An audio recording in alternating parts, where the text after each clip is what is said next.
بسم اللہ الرحمن الرحیم۔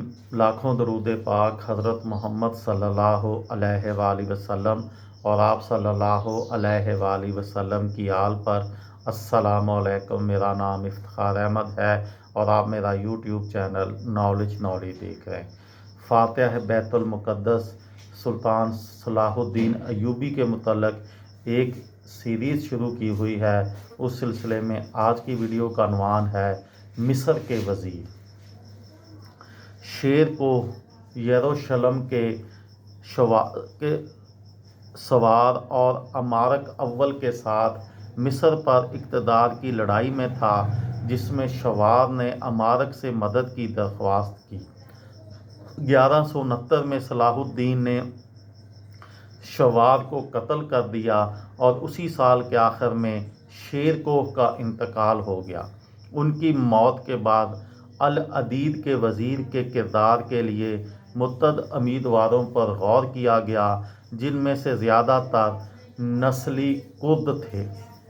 ان کی نسلی یکجہتی نے اپنی سیاسی زندگی میں ایوبی خاندان کے اقدامات کو شکل دی۔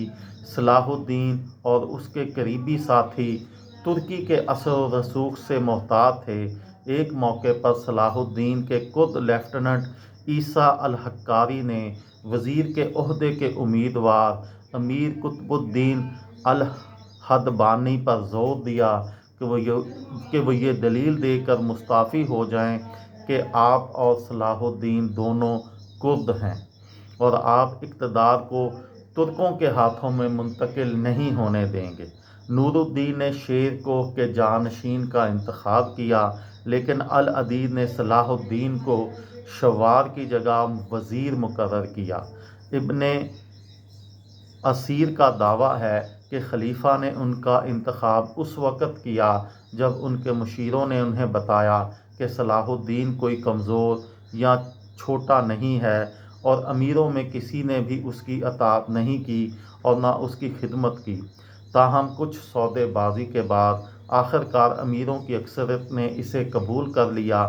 العدید کے مشیروں پر بھی یہ شبہ تھا کہ وہ شام میں مقیم زنگیوں کو تقسیم کرنے کی کوشش میں صلاح الدین کو فروغ دے رہے ہیں۔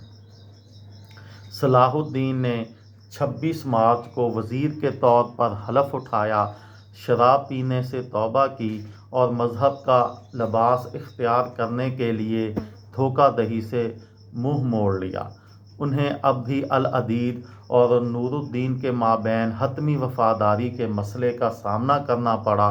سال کے آخر میں مصری فوجیوں اور امیروں کے گروپ نے صلاح الدین کو قتل کرنے کی کوشش کی، لیکن اس کے انٹیلیجنس چیف علی ابن سفیان کی بدولت ان کے ارادوں کے بارے میں پہلے ہی معلوم ہونے کے بعد اس نے فاطمی محل کے اہم سازشی ناجی مطمئن الخلیفہ کو گرفتار کر کے ہلاک کر دیا۔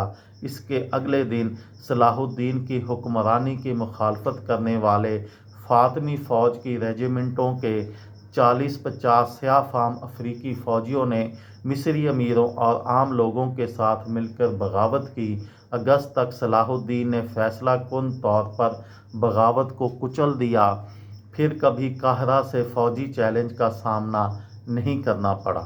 1169 کے آخر میں صلاح الدین نے نور الدین کی کمک کے ساتھ ڈمیٹا کے قریب ایک بڑی صلیبی بازنطینی فوج کو شکست دی۔ اس کے بعد 1170 کے موسم بہار میں نور الدین نے صلاح الدین کی درخواست کی تفصیل میں صلاح الدین کے والد کو مصر بھیج دیا، نیز بغداد میں مقیم عباسی خلیفہ المستجید کی حوصلہ افزائی کی، جس کا مقصد صلاح الدین پر اپنے حریف خلیفہ العدل کو معزول کرنے کے لیے دباؤ ڈالنا تھا۔ مصر میں اپنے آپ کو قائم کرنے کے بعد صلاح الدین نے صلیبیوں کے خلاف ایک مہم شروع کی۔ 1170 میں دارم کا محاصرہ کیا۔ امارک نے دارم کے دفاع میں اس کی مدد کرنے کے لیے غزہ سے اپنی ٹیمپلر گیریزن کو واپس بلا لیا، لیکن صلاح الدین نے ان کی فوج سے گریز کیا اور 1187 میں غزہ پر قبضہ کر لیا۔ 1191 میں صلاح الدین نے غزہ میں ان قلعوں کو تباہ کر دیا جو بادشاہ بالڈون سوم نے نائٹس ٹیمپلر کے لیے تعمیر کیے تھے۔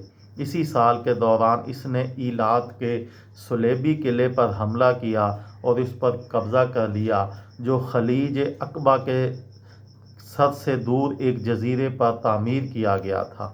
یہ مسلم بحریہ کے گزرنے کے لیے خطرہ نہیں تھا، لیکن مسلم بحری جہازوں کی چھوٹی جماعتوں کو پریشان کر سکتا تھا، اور صلاح الدین نے اسے اپنے راستے سے ہٹانے کا فیصلہ کیا۔ یہ تھی میری آج کی ویڈیو۔ کسی دوست کو، کسی بھائی کو، کسی بہن کو فائدہ ہو تو مجھے دعاؤں میں یاد رکھیے گا۔ دل دل پاکستان، جان جان پاکستان۔ السلام علیکم۔